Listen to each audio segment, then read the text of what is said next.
வணக்கம் நண்பர்களே, நான் முனைவர் தமிழொலி தேவேந்திரன். தமிழ்நாடு தேர்தல் முடிந்த பிறகான கருத்து கணிப்பு பகுப்பாய்களோடு பொலிட்டிக்கல் ஸ்பாட்லைட் நிகழ்ச்சிக்கு உங்களை அன்போடு வரவேற்கிறேன். இப்பொழுது வெளிவந்திருக்கும் 2026 கருத்து கணிப்பு முடிவுகள் பார்த்தீங்கன்னா இது ஒரு சாதாரணமான கருத்து கணிப்பு இல்லைங்க. தமிழ்நாடு அரசியலில் பெரிய மாற்றம் வரப்போறதுக்கான ஒரு தெளிவான அறிகுறிகள் மாதிரி இருக்கு. இந்த முறை தேர்தல் முன்னாடி மாதிரி 2 பெரிய கட்சிகளுக்கு மட்டுமே நடக்கிற போட்டி இல்லை, இப்பொழுது 3 பக்கமும் கடுமையான போட்டி நடக்குது. அதனால்தான் இந்த தேர்தல் ரொம்ப சூடாகவும் சுவாரஸ்யமாகவும் இருக்குது. மக்கள் மனநிலையிலேயே ஒரு பெரிய மாற்றம் தெரியுது. குறிப்பாக இளைஞர்கள், முதல் முறையாக வாக்களித்தவர்கள், நகர்ப்புற நடுத்தர மக்கள் இந்த முறை வேற மாதிரி யோசிக்க ஆரம்பிச்சிருக்காங்க.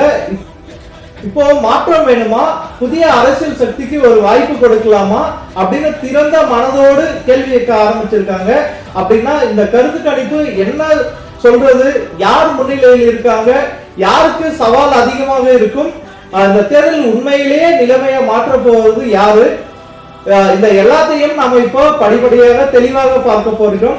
எண்ணிக்கையை மட்டுமே சொல்லிட்டு போக மாட்டோம், அதுக்கு பின்னாடி இருக்கிற காரணங்கள் என்ன, தரையில் நடக்கின்ற உண்மை நிலை என்ன, மக்கள் மனநிலை என்ன, அதையெல்லாம் எளிமையாகவும் தெளிவாகவும் விளக்க போகிறோம். அதனால்தான் இந்த காணொலியை தவறாமல் முழுசாக பாருங்க. வாங்க இந்த தேர்தலில் உண்மை நிலையை பற்றி இப்பொழுது பார்க்கலாம். தமிழ்நாடு தேர்தல் 2026 யார் ஆட்சி அமைப்பார்கள்? தேர்தலுக்கு பிந்தைய கருத்து கணிப்புகள் அதிர்ச்சி தகவல்களை வெளிப்படுத்துகிறது. தமிழ்நாடு தேர்தலை முன்னிட்டு வெளியான கருத்து கணிப்பு முடிவுகளை பற்றி விரிவாக பார்க்கலாம். இந்த கருத்து கணிப்பின்படி தேசிய ஜனநாயக கூட்டணி 35% முதல் 40% வாக்குகளை பெற்று முன்னிலையில் உள்ளது. திமுக கூட்டணி 22% முதல் 26% வரை வாக்குகளுடன் 3ஆம் இடத்தில் உள்ளது. தமிழக வெற்றி கழகம் 24 முதல் 31% வாக்குகளை பெற்று மிகப்பெரிய சவாலை உருவாக்குகிறது. நாம் தமிழர் கட்சி இந்த முறை 3.5% முதல் 6% வாக்குகளை பெறும் என்று எதிர்பார்க்கிறது. நோட்டா மற்றும் மற்ற கட்சியினர் 0.5% முதல் 2% வாக்குகள் வரை பெறுவார்கள் என்று எதிர்பார்க்கப்படுகிறது. இந்த தரவுகளை வைத்து பார்க்கும் பொழுது இந்த தமிழ்நாட்டில் இந்த முறை மிக ஒரு கடுமையான 3 முனை போட்டியாக உருவாகியுள்ளது. தேசிய ஜனநாயக கூட்டணி முன்னிலையில் இருந்தாலும் தமிழக வெற்றி கழகம் மற்றும் திமுக கூட்டணி இடையிலான போட்டி மிகவும் சுவாரஸ்யமாக மாறியுள்ளது. ஏனென்றால் யார் 2ஆம் இடத்தை பிடிப்பார்கள் என்பதுதான் அதுக்கான காரணங்கள். இருப்பினும் தமிழக வெற்றி கழகம் அதிக இடங்களில் முன்னிலையில் உள்ளது கம்பேர் டு திமுக கூட்டணி. மேலும் 2011 போல திமுக கூட்டணி கட்சிகள் 3ஆம் இடத்தில் தள்ளப்படுவார்கள் என்று எதிர்பார்க்கப்படுகிறது.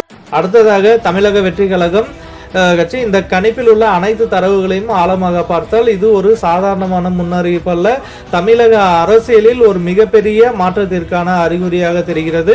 முதலில் வாக்கு சதவீதத்தை எடுத்து பார்ப்போம்.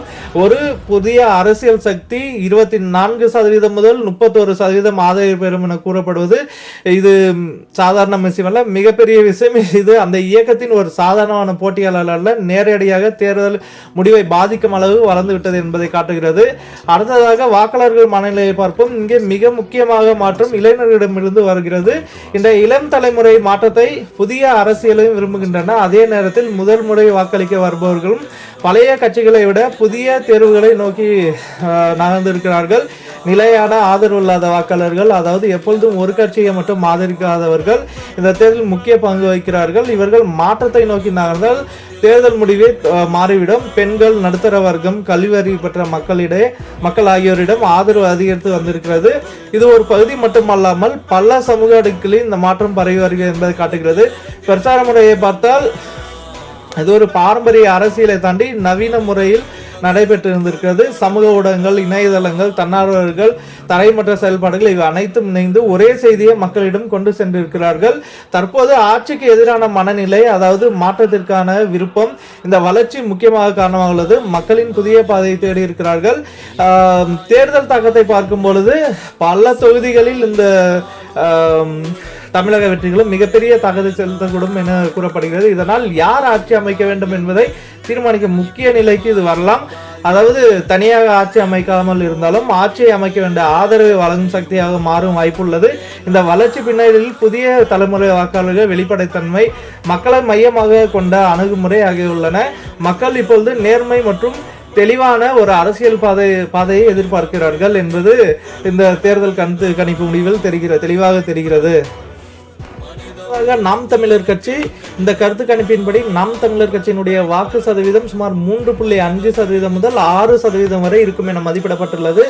கட்சிக்கு உறுதியான மற்றும் நிலையான ஆதரவாளர்கள் அடித்தளம் இருந்தாலும் கட்சியினுடைய வேகம் குறைந்து வருகிறது என்று கூறப்படுகிறது. குறிப்பாக 2024 நாடாளுமன்ற தேர்தலுடன் ஒப்பிடும் பொழுது வாக்கு வங்கி சுமார் 50% வரை குறைந்திருக்கலாம் என்று குறிப்பிடப்பட்டுள்ளது. என்னுடைய முக்கிய குறிப்புகள்: நாம் தமிழர் கட்சிக்கு உறுதியான சிந்தனை அடிப்படையிலான வாக்காளர்கள், ஆனால் அந்த ஆதரவு வட்டத்தை தாண்டி பெரிதாக விரிவடையவில்லை. காரணம், இளைஞர்கள் புதிய கட்சியான தமிழக வெற்றி கழகம் போன்றவற்றிற்கு மாறுவது, கூட்டணி இல்லாதது காரணமாக தொகுதிகள் வெற்றி வாய்ப்பு பாதிப்பு, நகர்ப்புறங்களில் குறைந்த செல்வாக்கு போன்றவை குறிப்பிடுகின்றன. இதனுடைய முக்கிய சவால்கள்: வாக்குப்பிளவு காரணமாக மொத்த தாக்கம் குறைகிறது. பெரிய கூட்டணி கட்சிகளுடன் ஒப்பிடும் பொழுது ஊடக கவனங்கள் குறைவு. மேலும் ஆட்சி செய்யக்கூடிய மாற்று சக்தியாக மக்கள் பார்வையில் முழுமையாக உருவாகாத நிலையில் நாம் தமிழ் கட்சிக்கு மிகவும் பெரிய சவாலாக உள்ளது. இந்த கட்சிக்கு தேவையான மாற்றங்கள்: கட்சியினுடைய வளர்ச்சிக்காக கூட்டணி அமைத்தல், வாக்காளர்கள் அணுகலை விரைவுபடுத்துதல், இளைஞர்கள் அதிகமாக ஈர்த்தல், நகர்ப்புறங்களிலுடைய ஆதரவை உயர்த்தல் போன்றவை அவசியம் என கூறப்படுகிறது. முடிவாக இந்த கட்சிக்கு, நாம் தமிழர் கட்சிக்கு உறுதியான அடிப்படை ஆதரவாளர்கள் இருந்தாலும் வளர்ச்சியினுடைய விரிவாக்கமும் கூட்டணிகளும் இல்லாமல் பெரிய முன்னேற்றம் அடைவது கடினம். அதனால் கட்சி தற்போது மிக பெரிய ஒரு சரிவை சந்திக்கும் என்று எதிர்பார்க்கப்படுகிறது. அடுத்ததாக நோட்டா மற்றும் மற்ற கட்சியினுடைய வாக்கு சதவீதம். இந்த கருத்து கணிப்பின்படி நோட்டா மற்றும் மற்ற கட்சிகளினுடைய வாக்கு சதவீதம் 0.5% முதல் 2% வரை மதிப்பிடப்பட்டுள்ளது. குறிப்பாக மருத்துவர் ராமதாஸ் ஐயா மற்றும் வி.கே. சசிகலா தலைமையில் ஒரு புதிய கூட்டணி உருவாகி இந்த தேர்தலை சந்தித்தது.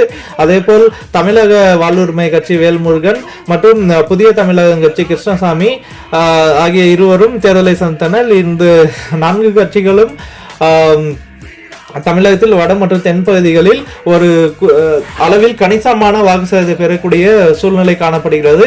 ஆனால் இந்த கட்சிகள் தனித்து போட்டியிடுவது ஒரு முக்கிய அரசியல் தாக்கத்தை உருவாக்கும் என எதிர்பார்க்கப்படுகிறது. குறிப்பாக